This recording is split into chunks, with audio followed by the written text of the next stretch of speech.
आज की इस वीडियो में मैं आपका क्विक रिवीजन कराऊंगी section 141 of the companies act.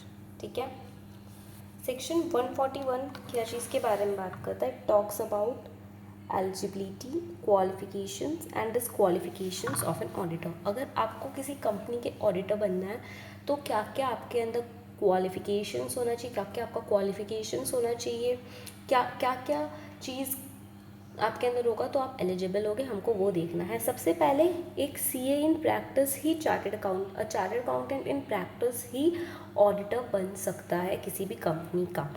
और अगर आप लोग किसी फर्म को एज अ ऑडिटर अपॉइंट कर रहे हो तो कौन फर्म के अंदर में कौन ऑडिटर बन सकता है? वो फर्म में जो भी बंदा चार्टर्ड अकाउंटेंट होगा वो ही सिर्फ और सिर्फ फर्म के बिहाफ में साइन कर सकता है।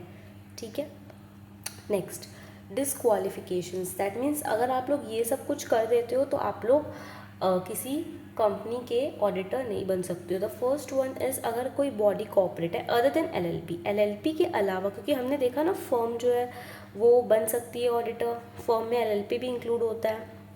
तो body corporate other than LLP तुम्हारा ऑडिटर नहीं बन सकती है। और वो कंपनी, जिस कंपनी का ऑडिटर का बात हो रहा है, उस कंपनी के ऑफिसर और एम्प्लॉय भी ऑडिटर नहीं बन सकते हैं।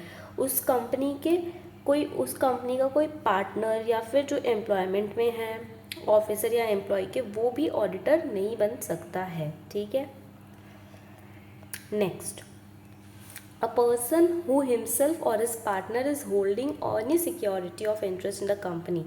ओके, अगर कोई बंदा पर्सन खुद ही या फिर उसका पार्टनर, ठीक है, होल्ड कर रहा है, सिक्योरिटी होल्ड कर रहा है कंपनी में या फिर उसके सब्सिडी में या होल्डिंग में या एसोसिएट में या फिर subsidy of such holding, company में, उसके होल्डिंग में, उसके सब्सिडी में, उसके एसोसिएट में या फिर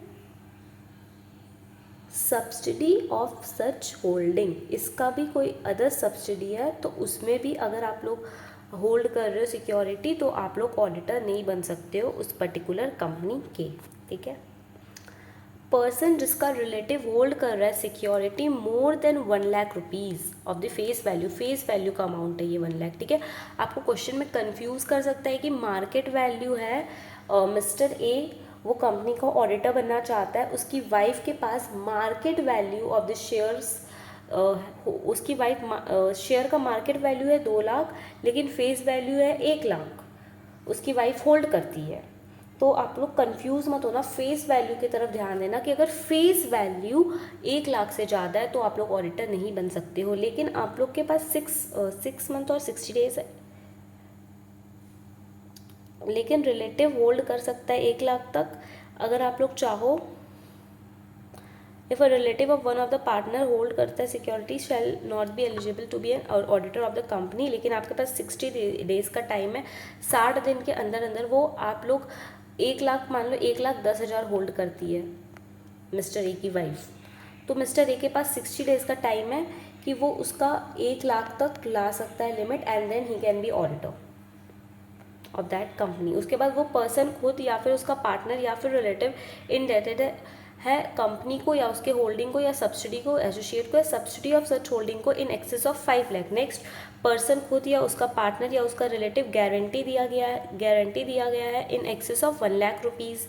उसके बाद पर्सन या फिर फर्म जो डायरेक्टली या इनडायरेक्टली कोई बिजनेस कर रहा है कंपनी के साथ तो वो भी उस कंपनी का ऑडिटर नहीं बन सकता है। ठीक है, बिजनेस ट्रांजैक्शन में आपका ये सब चीज़ इंक्लूड नहीं होगा। पहला तो अगर वो सर्विस प्रोवाइड कर रहा है, प्रोफेशनल सर्विस प्रोवाइड करना है आपके प्रोफेशनल कैपेसिटी के अंदर में, तो फिर वो बिजनेस ट्रांजैक्शन में इंक्लूड नहीं होगा। दूसरा, वो ऑर्डिनरी कोर्स ऑफ बिजनेस में कुछ खरीद रहा है कंपनी का प्रोडक्ट, जैसे कि रिलायंस का ऑडिटर है, वो रिलायंस को ऑडिट करना चाहता है वो, एंड वो कुछ ट्रेंड से कुछ खरीद रहा है नॉर्मल आर्म लेंथ प्राइस में, तो भी वो ऐसा नहीं है कि फिर वो ऑडिटर नहीं बन सकता है, प्रोवाइडेड आर्म लेंथ प्राइस में खरीदा होना चाहिए, ऑर्डिनरी कोर्स ऑफ बिजनेस में परचेज किया होना चाहिए।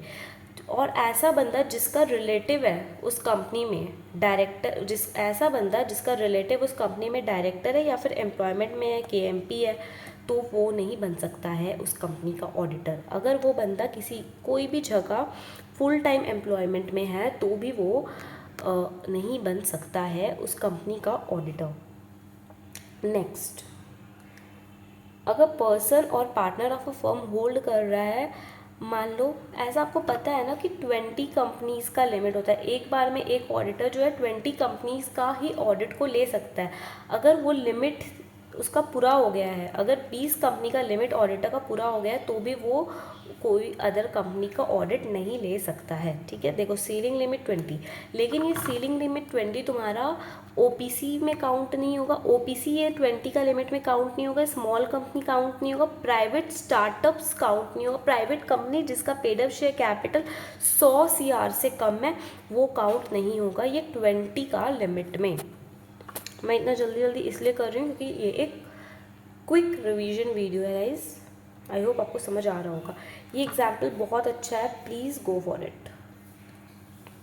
नेक्स्ट, अ पर्सन जिसको कोर्ट ने बोला है, जो कन्विक्टेड है बाय कोर्ट, कोई भी उसने फ्रॉड किया है, 10 साल पूरा नहीं हुआ है, उस फ्रॉड को सही किया, मतलब वो फ्रॉड जो वो पहले 10 साल पहले ना वो कोई फ्रॉड किया था। अगर कोई पर्सन कोर्ट के द्वारा कन्विक्टेड है एंड मतलब उसने कोई फ्रॉड किया था एंड वो फ्रॉड किए हुए 10 साल नहीं बिताया तो वो ऑडिट नहीं कर सकता है किसी भी कंपनी में, लेकिन अगर 10 साल बीत गया है तो वो ऑडिट कर सकता है। ठीक है, या पर्सन डायरेक्टली या इनडायरेक्टली रेंडर कर रहा है सर्विस जो कि सेक्शन 144 में लिखा हुआ है, उसके वो कंपनी को या उसके होल्डिंग को या उसके सब्सिडी को। सेक्शन 144 वाला सर्विस कंपनी को या फिर उसके होल्डिंग को या फिर उसके सब्सिडी को दे रहा है तो भी वो ऑडिट नहीं कर सकता है उस कंपनी का। सेक्शन 144 हम लोग अपने अपकमिंग वीडियोस में देखेंगे। आज के लिए हम लोग सिर्फ इतना रखते हैं गाइज। आई होप आपको समझ में आया हो, मैं क्विकली रिवाइज करा दी हूँ आपका ये सेक्शन को। That's it for this video guys. अगर आपके लिए हेल्पफुल रहा हो तो प्लीज़ मेरे चैनल को सब्सक्राइब जरूर से करना, वीडियो को लाइक जरूर से करना। Bye bye.